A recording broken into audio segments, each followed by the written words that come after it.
Iowa State has released their first ever injury report, and not only does it answer a lot of questions, I do think this adds a very interesting wrinkle to Iowa State football. We'll talk about it today on Locked On Cyclones.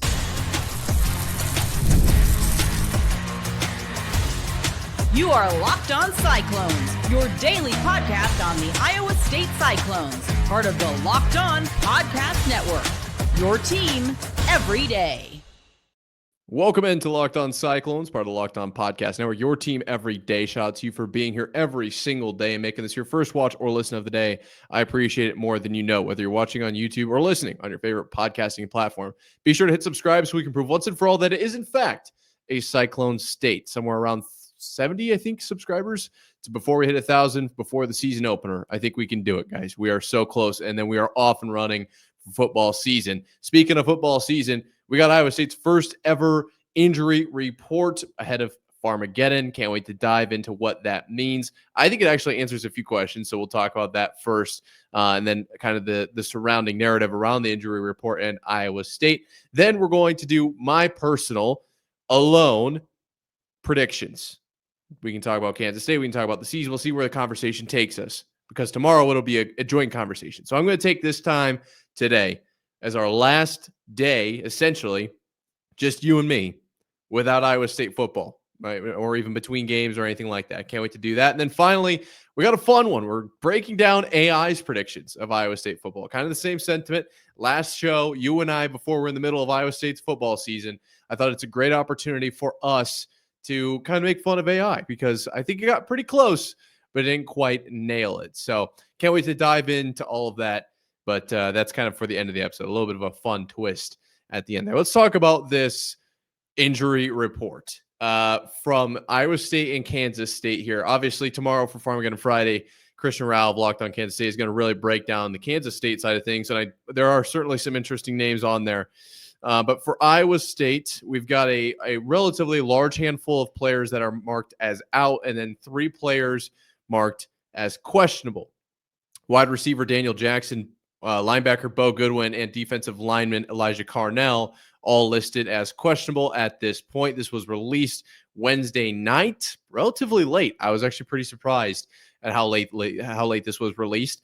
As far as players that are marked as out at this time, defensive back Ethan Stecker, wide receiver Michael Parks, linebacker John Klosterman, probably a name that you are familiar with. Another name that you're probably familiar with, running back River Peppers. We'll revisit that in a second. Defensive back LaMarcus Hicks II, running back Jaden Jackson, linebacker Samuel Same, offensive lineman Makai Satt, offensive lineman Trevor Buhr, offensive lineman Dalen Hassert, offensive lineman Derek Jensen, offensive lineman Will Tompkins, and wide receiver Sam Zelanovic. Zelanovic is how I'm going to say it. A relatively large out list, but it's football. Players are going to get banged up kind of as we go through spring training, fall camp. My feeling on this is a relatively healthy Iowa State, because it's not just players that aren't playing. We've also got questionable, probable, doubtful in there as well. So this is a full kind of scope at what Iowa State is dealing with.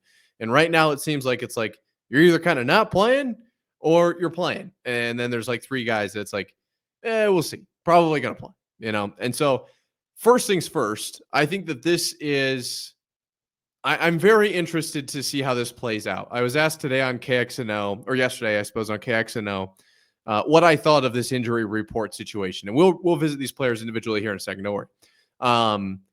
And my initial thought was, I think Iowa State's going to play it pretty open. Like, I think they're going to kind of play the game the way it's meant to be played.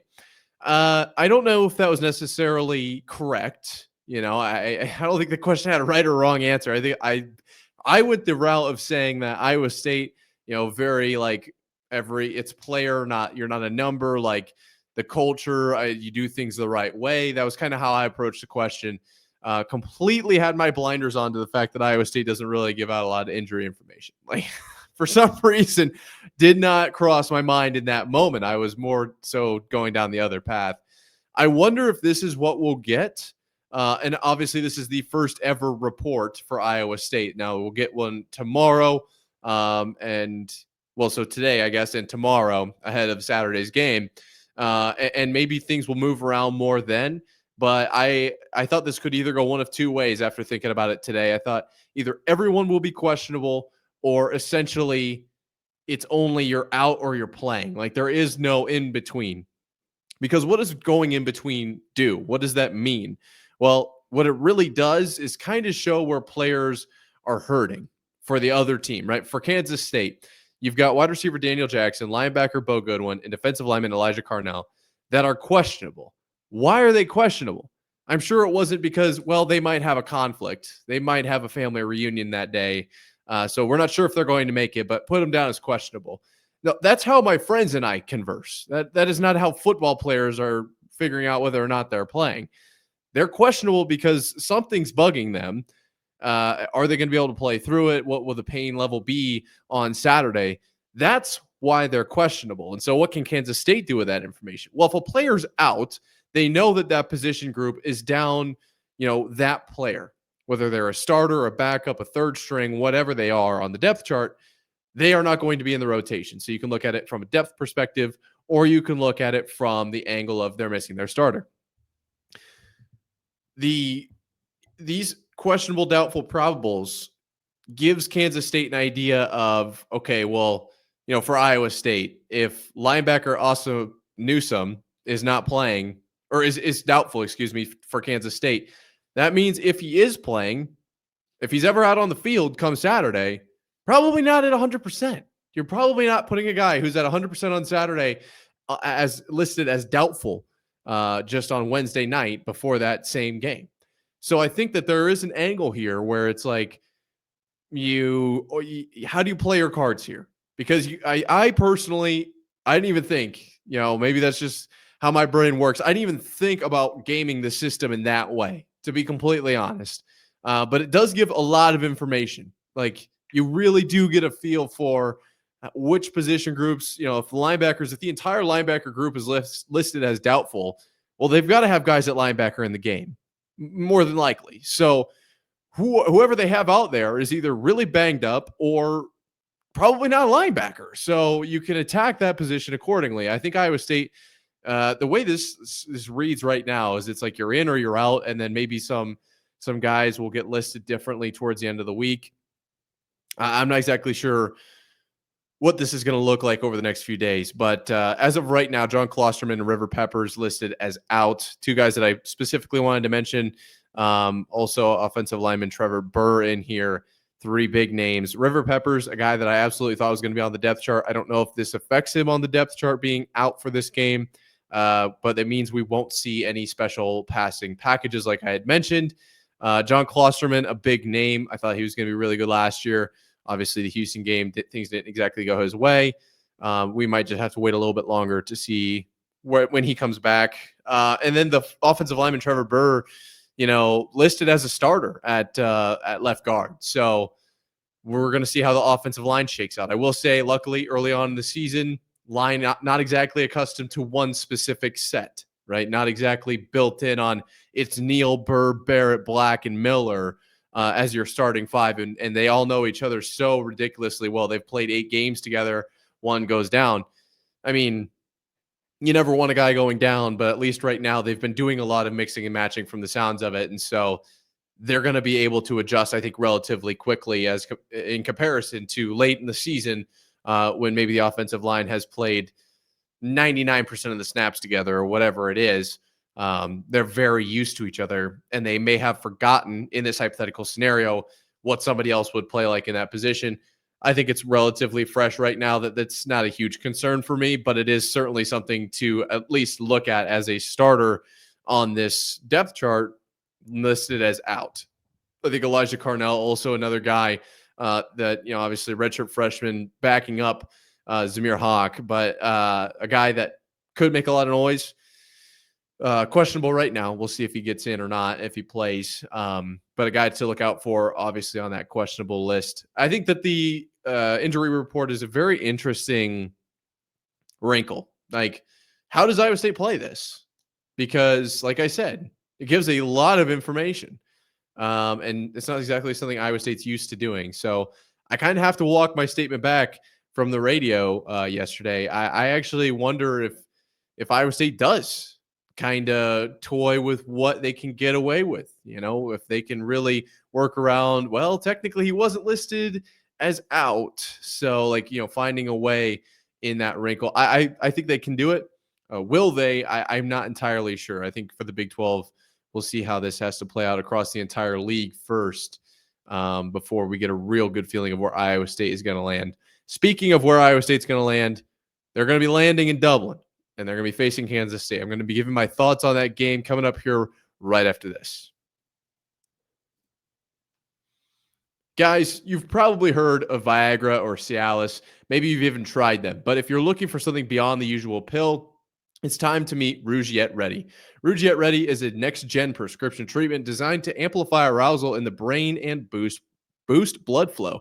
Unlike the usual pills that can take hours, Rougiette's 3-in-1 formula dissolves under your tongue and kicks in fast, on average in 15 minutes. Effects can last up to 36 hours, so you can stay confident and in control when the moment is right. If traditional options haven't worked, Rougiette might be the answer, with over 150,000 men having already made the switch. Head to rougiette.com/lockedoncollege and use code lockedoncollege to get 15% off today. That's RUGIET.com/lockedoncollege and use promo code lockedoncollege for 15% off. Individual results may vary with prescription treatment. Compounded drugs are permitted to be prescribed under federal law but are not FDA approved and do not undergo FDA safety, effectiveness, or manufacturing review. Please visit the Rougiette website for full safety information. We have done a ridiculous amount of preview of Farmageddon here at Locked On Cyclones, part of the Locked On Podcast Network, your team every day. If you've been watching the Farmageddon Fridays, you know that over at Locked On Kansas State, Christian has been covering it a ton. And it's because it's a huge game. First game of the season, enormous complications.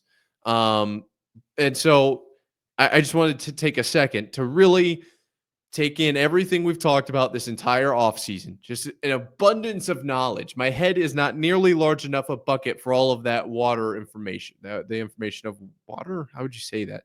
You know what I'm getting at. There's just so much lead up to this game that I can feel it in my bones. The excitement level is, it's hard to even wrap your head around, because it's not just an Iowa State football game. It's not just a college football game to start the season, right? It's not Florida State, Georgia Tech. Okay, we finally got football back. Iowa State doesn't play this week, but next week, get ready. We've got, South Dakota or whatever. And no shot at South Dakota, just picking a team, right? Like a team. Iowa State starts off their season as the game in Dublin, right, against a rival who is also very, very good in the Big 12. And that game is going to impact who makes it to the Big 12 championship. I said it on the squad show. I think that the Big 12 championship kind of runs through Dublin. I think whoever wins this game will be in the Big 12 championship. Could I be wrong? Sure. I think I'm going to be right. It's my guess. So that's why I wanted to kind of break this down and just get a second to really give my prediction. I think my prediction is going to be that Iowa State wins this. And I said this yesterday, I believe it was on Locked On College Football, if you missed it.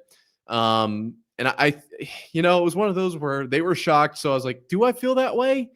And I decided I do. I think Iowa State wins this one 31-20. I think that they really show up and get it done here in Dublin. There are a lot of reasons for that. 31-20, relatively large margin, obviously, for a Kansas State game in general, but Iowa State being a 3.5-point dog, to my knowledge, at this moment in time, that's a pretty big swing. That means you basically beat the books by 14 points. They absolutely could. I mean, they could beat Kansas State by 150 points as long as they get the ball back enough times to score that many points. There is a cap to how many they can win by, but you get what I'm saying. I don't think that Kansas State is going to be able to hang with Iowa State's defense. I don't think that they're going to have the firepower. I just don't see it. And that's nothing against Kansas State. That is a complete confident made prediction, I suppose, because it hasn't happened yet, statement in Iowa State's defense. I think that the defensive line is significantly better, though there are a few small question marks. But I really do think that they are significantly better. I think that the linebackers have such a ridiculous amount of upside, especially in comparison to a year ago. And that's the drum I've been beating all offseason long, is that these linebackers. I have not changed my stance one bit on the linebackers. It feels so easy for me to say now, but I don't hear anyone else talking about it. The amount of players coming back at linebacker on top of now the guys that are sitting behind them but have high speed, high quality game time reps. I just don't understand how this is it's like completely being forgotten about. And by national media, it's because everyone looks at how bad the run defense was last year, and it's, well, you didn't. What happened at linebacker? Like, you didn't bring anybody in a linebacker. Brought in a couple guys at defensive end. Tom McDonough, like, okay, yeah, we'll see if their run defense can hang. They are just like completely forgetting the guys that are coming back from injury. Genuinely, that's the only explanation. They forgot guys were hurt. That's the only way they can be making these claims. I just do not see a world where the linebacking core is on the same level as last year or worse. They are going to be significantly better. And the secondary, I can't say the same thing with the same glowing review, but I think that they're going to be very good. I do think that the three-man front is torn. I guess we'll see exactly how it plays out this season. Me personally, it's not how I would do it, but I am not a coach, so I completely understand that. I will say I'm undefeated in my dynasty right now, though, so there's that. I do think the secondary can hang. We'll have to see if they can hang in the same way they did last year, but I just genuinely think that the linebacking core is going to put Kansas State in a spot early. I've talked about how I think that this game is going to come down to who sets the tone and how does the other team respond. I think Iowa State sets the tone early, forces Kansas State into positions they don't want to be in, and absolutely capitalizes on being in those positions. My opinion. Offensively for Iowa State, I've talked about how I don't think that they don't need to necessarily rip off a bunch of scores. I think that they can just kind of find their groove, settle in while the defense holds on, because I do think the defense is extremely good. They can find their way slowly throughout the course of this game and then kind of catch fire at the end. But at the same time, how did Iowa State's season start last year? Rocco is going to be so much better in so many different ways. And the offensive line, I have full trust in. The running backs are going to be electric. And the wide receivers, like, you can't tell me that they aren't going to show up. Because, sure, if we don't have 2,300 yards to two wide receivers and 167 receptions, it's down from last year for two guys. We don't have to have two guys do that. We just don't. We have 3-4 guys out there, 2-3-4 guys out there, maybe one, that can do the job. Right? At one time. So we got 7 on the depth chart here. I don't understand why we're like assuming that because Iowa State doesn't have these two top end wide receivers that we threw to every single play, now all of a sudden we just can't throw the ball anymore. So what are we even wheeling out the wide receivers for? Why don't we just send out every offensive lineman? Like, why are we even bothering with putting them on the field? Oh yeah, because they can make plays. I don't understand. That's kind of been irritating me, is this whole deal with, like, what are we doing with the wide receivers? Essentially, it sounds to me like there's no reason in even putting them out there because they're not Higgins and Noel. Well, they aren't. They aren't, and no one's asking them to be. They can get it done through the air with those wide receivers or with the tight ends too. That's been a big thing I've been saying, and I'm not going to walk that statement back. Whether or not it's the wide receivers, 1 wide receiver, 2 wide receiver, 6 wide receivers, I still think the tight ends are going to be a massive part of the passing game. All of that to say, I think Iowa State is significantly better than Kansas State in every way, shape, and form. So to say that they win by 11 makes sense to me. I don't think that that's the most ridiculous claim I've ever made. Now, don't take that as like the end all be all, the truth, if you will. That's just how I see this going. And I think it's because I've been here every single day breaking this down. It's like maybe I'm just too deep in the sauce here. But like I don't see how Iowa State doesn't win this game at this point. It's not really so much of a coin flip. When you look at the whole schedule, you like this is one of the closest games. Maybe Arizona State. We'll talk about that in a second. But like I just think that Iowa State is better in every facet of this game. And if they fall short, it is maybe because they're overseas. It is maybe because it's first game of the season. There's going to be tons of reasons. At some point, you got to step up and play the game. And I think Iowa State's got the veteran leadership to do that as well, not just the talent, the players that have been here for years. That's the retention for you at Iowa State that we've talked about so many times. Let's talk about what AI has to say about Iowa State football, because it's actually not that ridiculous, but it's not right either. We'll talk about that coming up right here after this. If you're running a business, every missed call is money left on the table. Think about it. The last time you needed a service, if the first person didn't answer, did you wait? Probably not. You moved on. That's why you need Open Phone, so you never miss an opportunity to connect with your customers. Open Phone is the #1 business phone system designed to streamline and scale your customer communications. Your whole team can share one number and respond to customers like a shared inbox. No more, who's handling this? And the AI agent handles after-hours calls, answers common questions, and captures leads, so I never miss a customer again. See why over 60,000 businesses trust Open Phone. They're offering Locked On listeners 20% off your first 6 months at openphone.com/lockedoncollege. That's OPENPHONE.com/lockedoncollege. They'll even port over your existing numbers for free. Open Phone. No missed calls, no missed customers. Today's episode is also brought to you by Prize Picks, the daily fantasy platform that lets you turn your football predictions into real rewards. Preseason is already heating up and college football is right around the corner. Whether you've got your eye on big name quarterbacks or breakout running backs, Prize Picks makes it easy to get in the game. For this weekend, Prize Picks is offering major discounts. Avery Johnson max discount, 0.5 pass yards, and Dak Prescott max discount, 0.5 pass yards.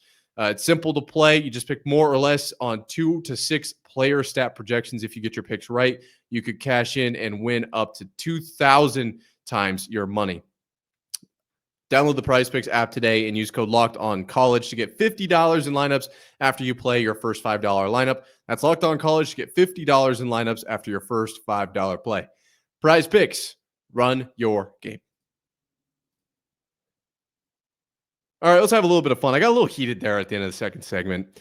Apologize for that in some ways, but also I still feel fired up because it's just too much to really do that in 10 minutes. I'm not even going to lie to you. You're here with Locked On Cyclones, part of Locked On Podcast Network, your team every day. And it's impossible to really do that, to do basically a whole offseason recap and then a game preview in 10 minutes. And so we'll do more of that tomorrow. Don't worry, with Christian for Farmageddon Fridays. But now it's time to do a little bit of a fun kind of AI versus human breakdown here. I asked Google Gemini to predict the win totals and rankings of the entire Big 12, and I also had them do a game-by-game win-loss for Iowa State. I'll talk about what it said based on previous data, and then I think where they're wrong really is what I'm going to break down here. The projected rankings at the end of the season by Google Gemini for the Big 12 are Kansas State at 1, at 10-2, 8-1 in the Big 12. Arizona State at 2, 9-3 overall, 7-2 in the Big 12, and then Iowa State at 9-3, 7-2 in the Big 12. I do think that is relatively accurate. I think that's right in their floor. I definitely think 9-3. It's 100% attainable. I've talked to some people that don't even think they can get to 9-3. 100% attainable. It's just whether or not do they exceed the 9-win mark. We will have to see. To walk through the rest of the Big 12 here, Utah comes in at 4. Still shocked by the Utah thing. It's whatever. Texas Tech at 5. I think this is much more likely. I actually think AI got that one right. I don't know why everyone has Texas Tech at right around 1 or 2. Baylor at 6 checks out to me. Kansas at 7. BYU at 8 is a little shocking, going 6-6, 4-5 in the Big 12. Oklahoma State comes in at 9. West Virginia 10. Houston 11. Colorado 12. TCU at 13 I do think is wrong. UCF 14, Arizona 15, Cincinnati 16. I think they nail those last 3 in my opinion. Based on the breakdown of their season, Iowa State's game by game season here. First off, AI just flat out got this wrong. It literally didn't even do it correctly. So we kind of have to play the guessing game here. Has Iowa State beating Kansas State, beating South Dakota, beating Iowa, beating Arkansas State, beating Arizona, beating Cincinnati, beating Colorado, beating BYU, or excuse me, losing to BYU, losing to Arizona State, losing 2 in a row. Then they beat TCU, Kansas, and Oklahoma State. So they say they go 9-3. I only see 2 losses here, BYU and Arizona State. Nonetheless, who knows where that 3rd loss came from? Unless I'm just reading wrong, which is also possible. The bigger thing I wanted to take away from here, and I do have something else that AI created, and I think could be fun to break down, I suppose. I do think that there is a possibility that Iowa State faces some resistance at that point in the season, at that BYU Arizona State mark. Obviously, both of those games being at home is really nice, but TCU is in there, and I think that's a team that could be really good. So as far as the season preview goes, I think that week stretch is going to be really tough. Luckily, it's sandwiched between 2 byes. That's, in my opinion, a really, really good thing. I don't think the rest of the schedule is too concerning to me. It's kind of those 3 weeks. And if you drop 3 in a row, even if you go into that undefeated, you're going to have some trouble, especially considering Arizona State going to be probably at the top of the conference. BYU might be in the conversation, and TCU will probably be at least knocking on the door. So I thought that at the very least, I think AI got that relatively right, that there is going to be a tough streak of games in there. I had also had Google Gemini do stat leaders for Iowa State. Shocker, he had, or I guess it had Rocco Becht as the passing yards leader, Carson Hansen, your rushing yards leader, Chase Sowell, your receptions and receiving yards leader, Caleb Bacon, your tackles leader, Jeremiah Cooper, interceptions, and Temitoa McDonough, your sacks leader there. It did pick Kansas State to win it all. I don't think it's accurate. First off, it can't even count. But secondly, I don't think Iowa State will fall that many times in a row at that point in the season. I think that they're going to at least get one of those games between Arizona State and BYU. I had nothing against the stat leaders. I think that makes complete sense.